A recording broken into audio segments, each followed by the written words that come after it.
안녕하세요, 닥터 반니입니다. 오늘 스튜디오가 또 한 번 환하죠? 손님 한 분을 모셨습니다. 소개해 주시죠. 안녕하세요. 저는 반니의 학교 동창 의정부 성모병원 피부과에서 근무하고 있는 이주희입니다.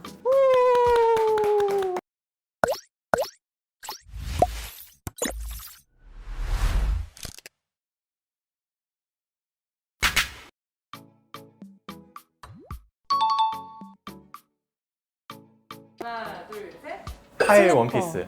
성형외과도 마찬가지일 텐데 대부분 누워서 시술을 하시는데 솔직히 저희는 치마일든 바지일든 크게 상관 안 하는데 약간 이렇게 가리시느라 신경을 많이 쓰시고 약간 촉각에 곤두서 있는 분들이 많으셔서 그냥 편한 복장으로 오시는 게 좋은 것 같습니다. 수술을 할 때는 당연히 옷도 갈아입어야 되고 회복을 해야 되니까 편한 복장이 맞아요. 근데 이제 상담을 할 때는 이 사람이 어떤 스타일을 추구하는지가 굉장히 중요하거든요. 화려한 스타일을 추구하는지 수수한 걸 추구하는지 딱 이렇게 본인 평소 스타일대로 하면은 훨씬 대화가 수월하게 진행이 될 수 있겠죠. 하나, 둘, 셋. 저렴. 저렴한 비용. 제가 소비자 입장에서라면 같은 시술이고 두 분 다 잘한다고 하면 당연히 저렴한 비용 찾을 것 같고 대구까지 저는 가본 적 있습니다. 어떤 시술을 받으러 비용은 둘째 치고서라도 먼 거리라고 하면은 먼 이상한 데 가지 않을 거예요. 멀지만 유명한 데를 갈 거잖아요. 그런 지역적인 특성이 아무래도 저는 중요하다고 생각이 되고, 거꾸로 멀면은 메인 스트림에 있기 때문에 잘하기도 하지만 그 구역 안에서 경쟁이 일어나기 때문에 가격은 어느 정도 내려갈 수밖에 없거든요. 굳이 가까운 데 갈 필요가 없다고 생각이 돼요. 하나, 둘, 셋. 보톡스. 화장품이라는 게 일반 사람들이 아는 것과 다르게 실제로 흡수되고 어떤 효과를 보이는 데 대해서는 굉장한 한계가 있어요. 예를 들어 요즘 유행하는 콜라겐 화장품들 많잖아요. 콜라겐은 이제 진피층에 있는 건데 콜라겐 화장품을 바른다고 해도 콜라겐이 표피를 뚫고 표피와 진피 경계막을 뚫고 진피까지 절대 들어가지 않거든요.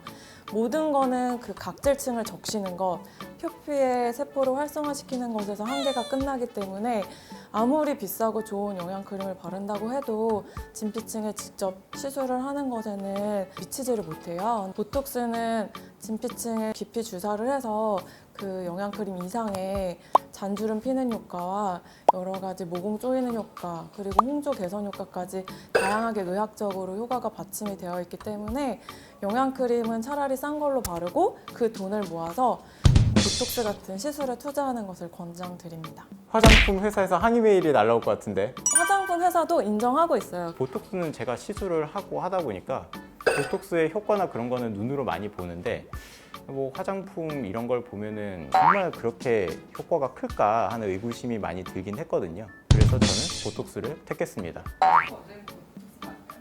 그럼요. 저 주기적으로 맞죠.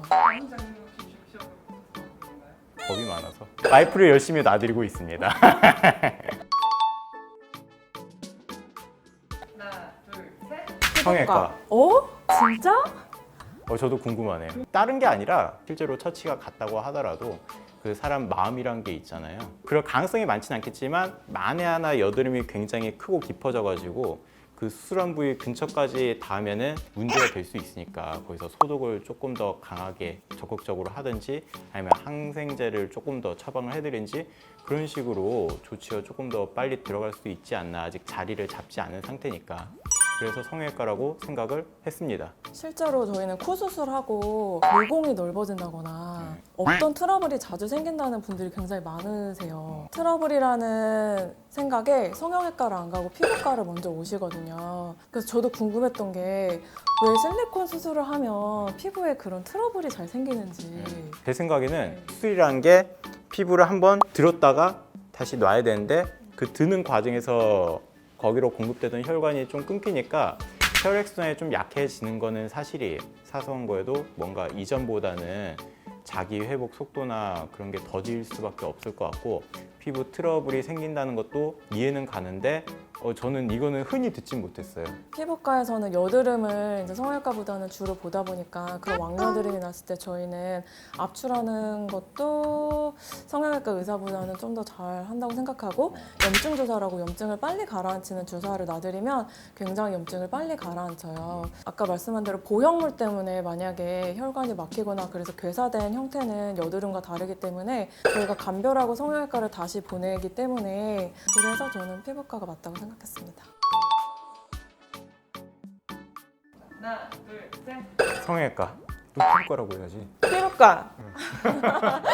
리프팅 시술이 굉장히 다양해요. 만명윤곽술은 당연히 성형외과예요. 당연히 성형외과인데 실 필러, 지방이식 이런 거는 사실 피부과 의사랑 성형외과 의사에서 겹치는 영역이거든요. 수술만 아니면 그 나머지는 이제 의사에 맞춰서 가야 된다고 생각을 합니다.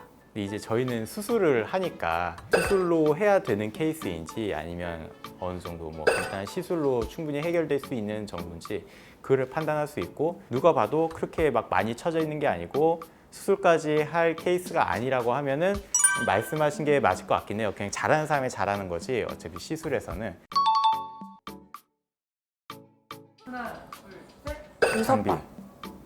사실 요거는 조금 애매하긴 한데 둘 다가 있기는 해요. 장비가 좋으면 아무래도 유리할 거고, 거꾸로 실력이 좋으면 유리하겠죠. 기본적으로 이게 피부에 그냥 딱 대고 쏘는 거기 때문에 진짜 몇 번 안 해봤거나 성의가 없거나 그거는 차이가 크겠죠. 근데 기본적으로 똑같이 됐을 때 거기서 이제 차이가 나는 거는 아무래도 기계라고 생각이 들고, 그러면 결국 장비가 중요한 게 아닌가 하는 생각을 합니다. 그 장비로 하는 리프팅 시술은 어떤 샷을 어느 부위에 집중해서 쏘느냐랑 그 사람의 얼굴을 디자인을 해서 어디는 줄이고 또 어디는 냅두고 이런 의사들끼리 손맛이라고 하는데, 그 손맛이 굉장히 중요한 시술 중에 하나예요. 고주파 시술 있죠. 하이프 말고 고주파, 써마지나 뭐 이투서브랑 이런 고주파 장비는 사실 그렇게 손맛이 하이프 장비보다는 크게 안 들어가거든요. 왜냐하면 레이저가 들어가는 깊이 자체가 달라서, 깊이 들어가서 그 근육층을 타이트닝 시키고 지방을 녹이는 하이프 장비인 경우에는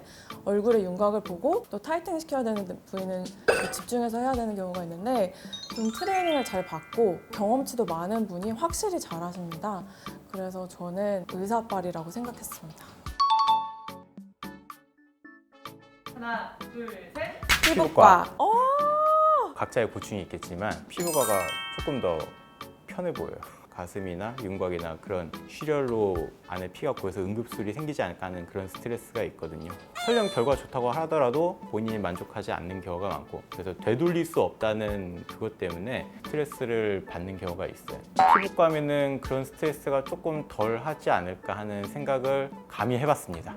피부는 사실 지향하는 바가 거의 다 비슷해요. 깨끗하고 주름 없고 잡티 없고 지향하는 바가 같은데, 미용은 그 미의 기준이 의사와 환자가 다르잖아요. 원장님은 이쁘게 했다고 해도 그 환자는 불만족스러울 수 있고, 그래서 저는 스트레스를 주기 싫은 마음에서 피부과를 선택했으면 좋겠습니다.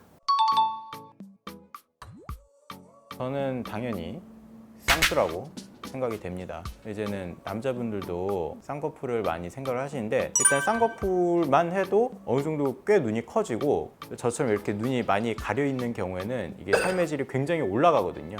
그 평생 이렇게 살아와가지고 이게 불편한지도 몰랐지만 하고 나면은 아이고 내가 이걸 그동안 몰라서 못했지, 내가 이걸 왜 안 했을까 하고 굉장히 후회하시는 경우가 많아가지고, 30만 원이란 예산이 조금 빠듯하긴 하지만 어떻게 이렇게 하면은 될 수도 있는 가격이기 때문에 저는 쌍수가 아무래도 그 만족도가 꽤 높을 거라는 생각이 듭니다. 피부과는 보톡스입니다. 평생 30만 원 너무했고 1년에 30만 원이라고 치면 가성비 대비 결과가 가장 좋은 시술이 보톡스예요. 이제 30만 원이면은 더모톡신과 풀페이스로 맞을 수 있거든요. 어느 시술보다 만족도 크게 해결이 되기 때문에 1년에 딱 한 번, 그리고 1년에 30만 원만 쓴다면 저는 보톡스를 추천드리겠습니다. 판니 오늘 이렇게 와보시니까 어땠어요? 먼저 친했던 친구랑 이런 걸 하니까 너무 재밌었고요. 말을 워낙 잘했는데 더 잘해서 너무 놀랐습니다. 그래서 이렇게 좋은 자리 만들어주셔서 친구에 감사합니다. 아, 안녕하세요.